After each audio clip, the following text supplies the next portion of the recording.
ॐ तत्पुरुषाय विद्महे महादेवाय धीमहि तन्नो रुद्र प्रचोदयात्। हेलो दोस्तों, स्वागत है आपका स्प्लेंडर मैन ब्लॉग्स में। तो फिर आज एक नई सुबह, और आज की जो सुबह है वो थोड़ी सी खास इसलिए है कि आज है 17 सितंबर। सॉरी 17 नहीं है, देखो आज सुबह ही गलती कर दी मैंने क्योंकि नींद में हूँ। और आज है 18 सितंबर, जिसमें आज हम लोग पितृपक्ष मनाते हैं, जिसमें हमें पितरों को तर्पण देना होगा। तो अभी हम लोगों ने कहा क्योंकि पहला दिन है आज, अगस्त ऋषि को तर्पण दिया जाता है, तो ये तर्पण हम लोग चलेंगे यमुना नदी में देंगे सुबह सुबह। तो मैं, सुभाष और हमारे पीसा जी जा रहे हैं तर्पण देने के लिए।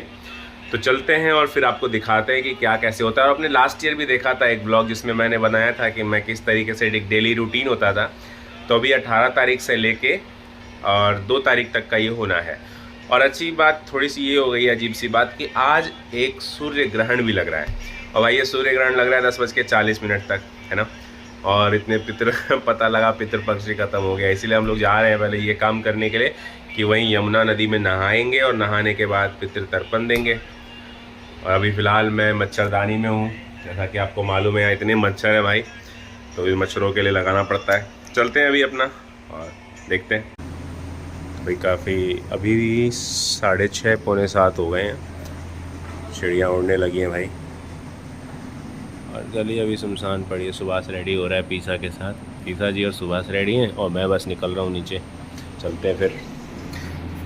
लवली चल बेटा, लवली सो रही है अभी तक।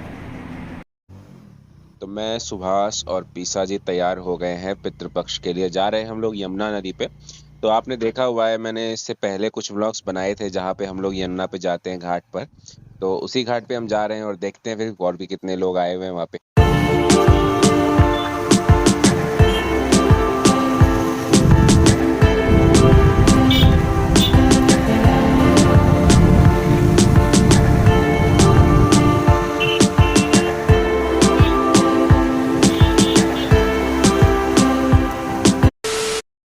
तो ये दूर दूर तक आप जो भी एरिया देख रहे हो ना, ये यमुना के किनारे का मतलब बांध है।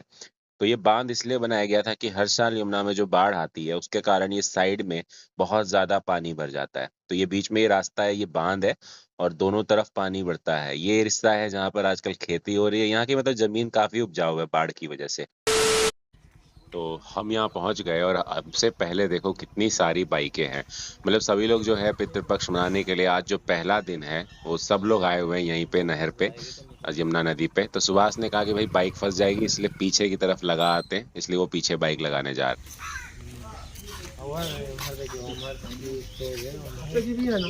हैं।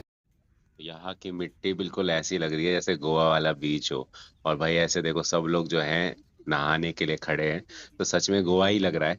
और हमसे पहले मुझे को लगता है 200 के करीब लोग हैं यहाँ पर सुबह सुबह।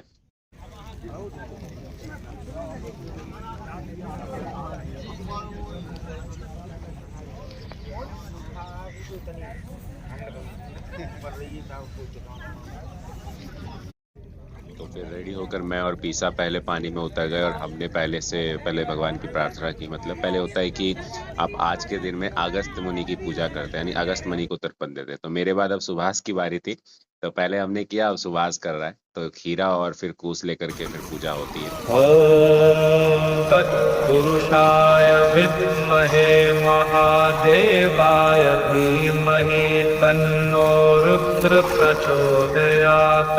ॐ तत्पुरुषाय विद्महे महादेवाय धीमहि तन्नो रुद्र प्रचोदयात्। तो यहाँ पर ये पंडित जी भी करवा रहे हैं। यहाँ पे बोला तो आप दक्षिणा दो और ये सब आके आपके लिए करवाएंगे।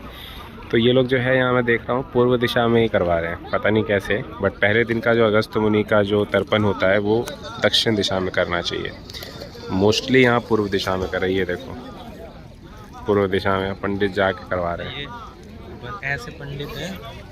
हाँ भाई, भगवान, हमने बोला भगवान हम अपना लाए, कह रहे हाँ भांजा लाए हो तो अच्छी बात है। मतलब भांजा और भगवान में क्या अंतर है? तो अब यहाँ पे नहा धो के और तर्पण दे करके हम लोग रेडी हो गए, सामान वामान सब रख लिया है। कपड़े गीले थे इसीलिए उसको डायरेक्ट पन्नी में डाल करके फिर हमने बैग में डाला और यहाँ से निकलने के लिए हम लोग रेडी हो गए। तो काफी टाइम भी हो चुका है, अभी लगभग मुझे 9 के करीब लग रहा है, 8:30-9 बज चुके होंगे। तो भाई हो गया है तर्पण पहले दिन का हमारा, यहीं पे हमने कहा यमुना पे ही कर लें और अच्छे से हो गया।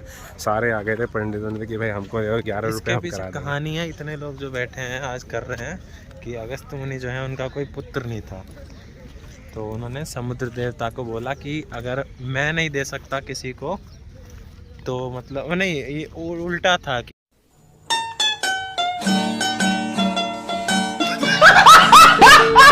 मेरे को कोई नहीं देगा तो मैं किसी को नहीं देने दूंगा, समुद्र सुखा दूंगा श्राप दे के, ऐसा था। तो तब से हुआ कि सब कोई पहले उन्हीं को देगा सबसे पहले दिन। ऐसा था ना, हाँ, अगस्त ऋषि को ना अथी नहीं था पुत्र, हाँ, तो उसके लिए वो विष्णु जी के पास गए। तो विष्णु जी कहा जो हमारे अंदर में तो नहीं है, जाइए ब्रह्मा जी के पास। ब्रह्मा जी को जाए तो ब्रह्मा जी को कहा कि हमको पुत्र चाहिए। हाँ। तो कहा पुत्र तो तुम्हारे भाग में है ही नहीं, तो कहाँ से मैं दे दूँ?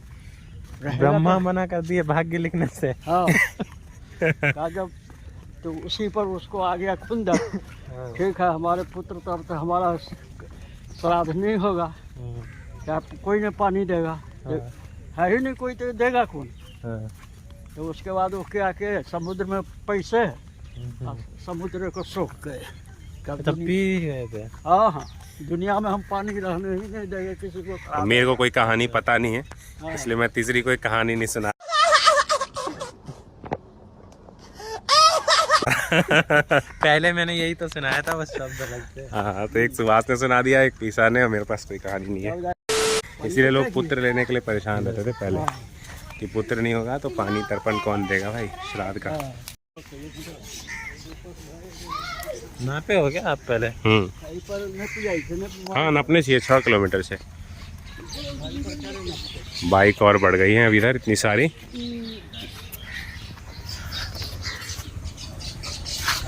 अपनी बाइक सुभाष पहले उधर ही दूर ही कराया पहले ही है। कल से क्या मैंने तो भाई बनियान में ही आ गया मैं। अभी मेरी टी शर्ट रखी कि नहीं रखी उसमें वापस? मैंने टी शर्ट भी नहीं पहनी है। कल से आने का जरूरत है नहीं वैसे। कल से मतलब घर पे ही करेंगे।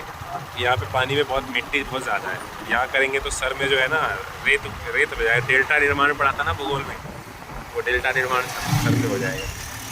वो दक्षिणा मांगने आया भाई, हमने कहा नहीं हमारा तो पहले से ही सेट है, हम लोग घर से बना के आए हैं कि हमारे भगीरमान पीसा लगेंगे, पीसा के भगीरमान हम लगेंगे। तो भगीरमान का क्या अर्थ है? तो उसमें ना गोत्र होता है, तो गोत्र अदर गोत्र होना चाहिए। हाँ, अदर गोत्र होना चाहिए।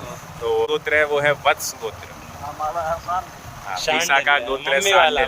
तो हम लोग क्या करते हैं कि वत्स गोत्र वाले जो है वो सांडिल गोत्र को दे दिए, सांडिल वाले वत्स को दे दिए, हो गया भाई जो करना था भगीरमान टाइप। तो वो कह रहा है पंडित जी आके कि मेरे को दे दो। खीरो लग लिया। खीरा भी मतलब ऐसा है ना कि सबके खीरे इकट्ठा करके लग रहा है टोकरी में इकट्ठा करके बेचने जाएगा। हमारा खीरा लेके 5 रुपए बिजनेस बना लिया, बिजनेस। तो चलिए आज का ब्लॉग हम लोग यहीं तक रखते हैं। तो आपने देखा पूरी कहानी हमने कैसे कैसे हमने किया ये, और स्टोरी भी सुनाई सुभाष ने क्या था इसके पीछे। तो फिलहाल इस ब्लॉग को हम लोग यहीं तक रखते हैं। मिलते हैं आपसे अगले ब्लॉग में, और अगर आपको अच्छा लगा तो सब्सक्राइब कीजिए और लाइक कीजिए, और अपनी संस्कृति को जिंदा रखो। हाँ, संस्कृति को जिंदा रखना बहुत ज़रूरी है। शहर में रहकर भी अपने धर्म से जुड़े रहना बहुत ज़रूरी है।